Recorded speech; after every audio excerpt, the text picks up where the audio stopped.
Before I take you all on a headfirst dive into a good bit of Marxist theory, let me preface today's discussion on why class consciousness is vital, specifically for the trans community, with some terms that I think will help you better grasp these concepts, especially if this is your introduction to Marxism. Have no fear, Mother Alice is here and I will be your guide through all sorts of new, wondrous worlds. So, let's go. Starting with proletariat, which means working class people, often regarded as a collective. Essentially you and me, or the common people, if you will. Bourgeoisie, the capitalist class that owns the majority of society's wealth and controls the means of production. And speaking of the means of production, that is land, labor, and capital, and all resources used to produce goods and services in an economy. Next is wage slavery, which is a term used to criticize the exploitation of workers, constructing of social hierarchies in ways in which workers are held hostage by the threat of joblessness, the loss of housing, and financial stability in all support systems. There's also classism, which is prejudice against or in favor of people belonging to a particular social class, in this case the bourgeoisie having more privilege than the proletariat. And lastly is privilege, which is a special right or immunity given to one social class that is not given to another. Now, these are terms that I think everyone should know in general, but they are especially important for this video.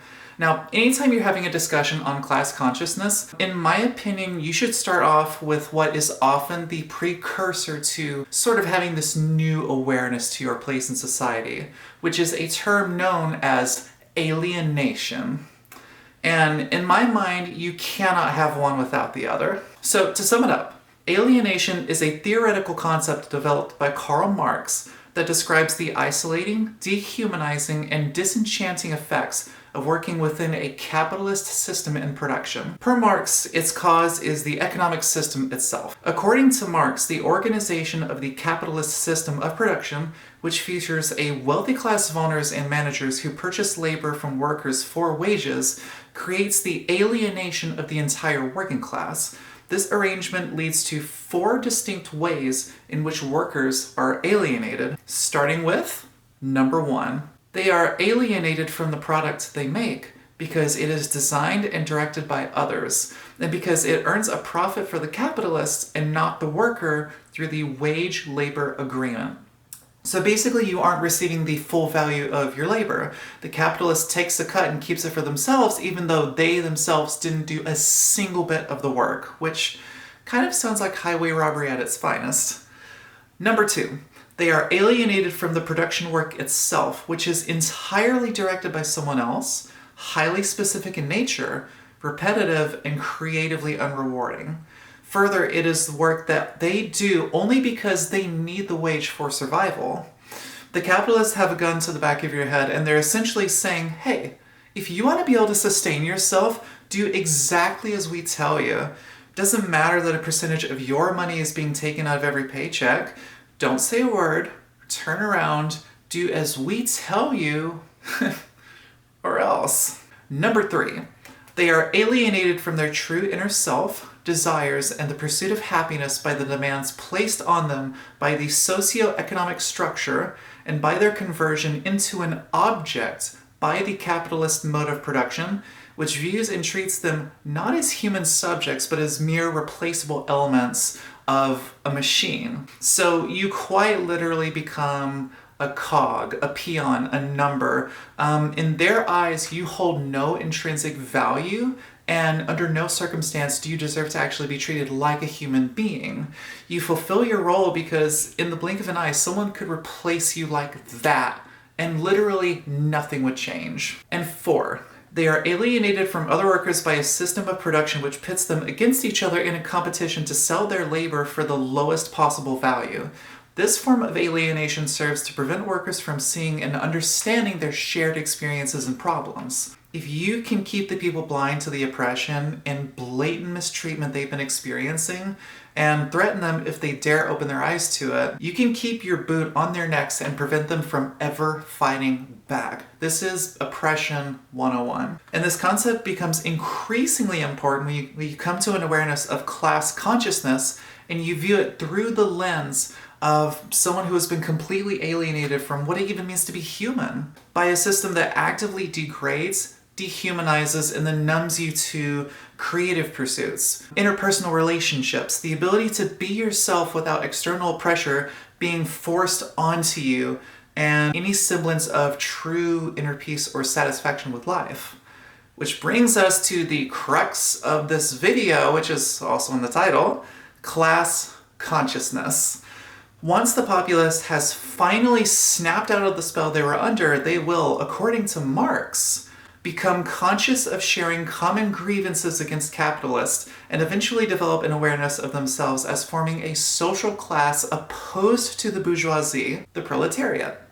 Class consciousness is a historical phenomenon born out of collective struggle. For the bourgeois class, this means that the class they created, the working class, to serve their own interests becomes its enemy once working people are conscious of their common interests and threats. And if you look over the past century of American history, you'll recognize that upon the beginning of every single people's revolution, the government placed maximum pressure on them to quash them at all costs. Capitalists are fully aware of how fragile their grasp on society is and how one successful revolution would be enough to overturn everything. For Marx, capitalism is in a perpetual and eventually fatal state of crisis.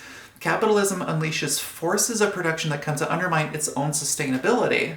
For example, capital accumulation leads to increasing economic inequalities. So think the increasing wealth and social inequalities we're seeing in America right now. It reduces the purchasing power of workers and in turn diminishes profits. So it's a completely unsustainable system. Marxist philosopher George Lukács suggested that the bourgeois cannot face that crisis because to do so would require accepting the end of class structure and relinquishing their class privilege and essentially giving up everything that they built before. And they're well aware of the harm that they're doing to vulnerable communities who did absolutely nothing to deserve being kicked to the bottom rung of our social hierarchy. But they continue to do it anyways because in their eyes, their temporary pleasure is more important than the 99% of the population below them and more important than the survival of our species. But, more on that later. And one community in particular that knows very well what it's like to be forced into a lower social and economic class and prevented from working their way back up the social ladder because of every single barrier that's been placed in front of them is the trans community, my community. The vastly unequal distribution of wealth in the US and the world means that most people are poor, including most trans people. Just like in the population as a whole, the majority of trans people are struggling. Of course, this is even more true for trans people of color and trans people who grew up poor and or otherwise marginalized. So trans people face a number of unique challenges that arguably cause them to face even more adversity than people who are cis. And these hardships can come in the form of 1. Family rejection. 57% of trans people experience significant family rejection, according to the National Transgender Discrimination Report. In addition to taking an emotional toll, family rejection can limit trans people's access to familial financial resources and connections, making it even harder to make it in a competitive job market in which success is largely based on who you know. Not to mention potentially being forced into poverty and homelessness because their families refuse to accept their child's identity and willingly endanger their lives because of it, which, heck of a parent, right? Job discrimination is also a significant issue for the community. Many trans people have been fired, demoted, or denied a promotion based on their gender identity or gender expression. Many experience harassment on the job, and trans people are about twice as likely to be unemployed as the general population, and many more are employed below their skill level. And at this very moment, there is a surge of anti-trans sentiment beginning to spread throughout states like South Dakota, Kentucky, Ohio, and throughout vast swaths of the South, where bills are being introduced that would allow employers to fire trans people at will for no other reason than that. This leads to discrimination in safety net services. Trans people who need help face many barriers to getting it, including outright discrimination and difficulty finding a safe place in gendered systems like shelters, foster care, inpatient detox programs, and other group housing. For example, a trans woman might be told that she can only stay in the men's shelter even though it would be inappropriate and unsafe for her. Like when the Salvation Army a few years ago refused to let a trans woman into the women's shelter, even though it was horrifically cold outside. Because of their refusal to let her in, she froze to death later that night. But by far one of the most egregious examples of discrimination against the community is mistreatment in healthcare. 19% of trans people have been denied healthcare outright based on their trans status, and many more have received substandard care or had to put up with harassment in order to receive care. Even without such overt discrimination, healthcare systems are gendered in a way that does not account for trans people's existence. And for those trans people who seek medical transition services, most insurance programs do not cover them. So trans people who need those services often have to pay for them out of pocket or make do without them at the expense of their physical and mental health. And when you're already barely able to sustain yourself, you're sometimes forced to choose between being able to eat, being able to pay rent, and being able to afford your prescriptions. And this leads to a spike in suicides, premature death, inescapable housing insecurity, difficulty in maintaining financial stability, and the near impossibility of knowing what it's like to have even a sliver of the same privilege as the cis community has for no other reason than that they're cis. And just like with the vast majority of the proletariat who had the value of their work stolen from them, simply because of the power that the bourgeois holds over them, the trans community is perpetually kept on fragile ground and threatened at every single turn for no other reason that the wealthy will never be satisfied until they've drained every last drop from us.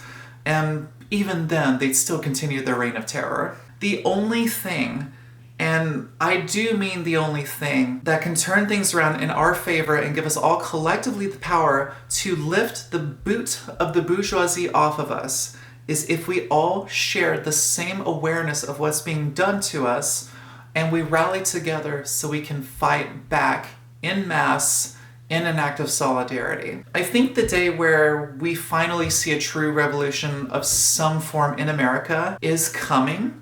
But there is so much work to be done between now and then, and there is so much that you can do on like a person-to-person level, a community-to-community level, and these, in my mind, are the most important things you can do right now. Advocate for and reach out to your community and be willing to educate others. Read as much theory as you can, dig into Marx and Engels, and study communist and anarchist history. Understand why you've been forced to struggle, to live paycheck to paycheck, to lose one support system after another, despite working harder and harder because that's what your captors demand of you. No more unjust hierarchies.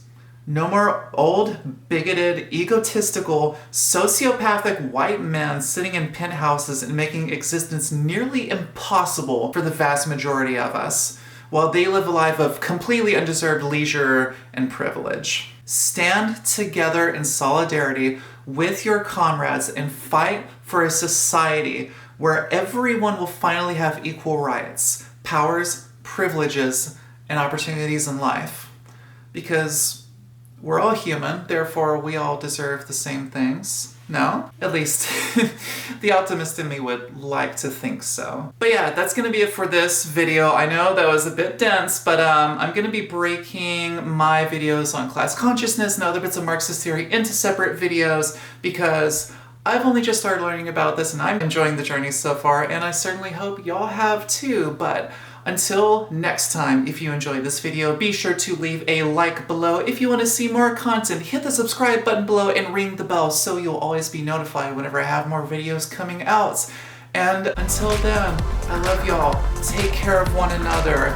Always be aware, stand up for each other, and be strong.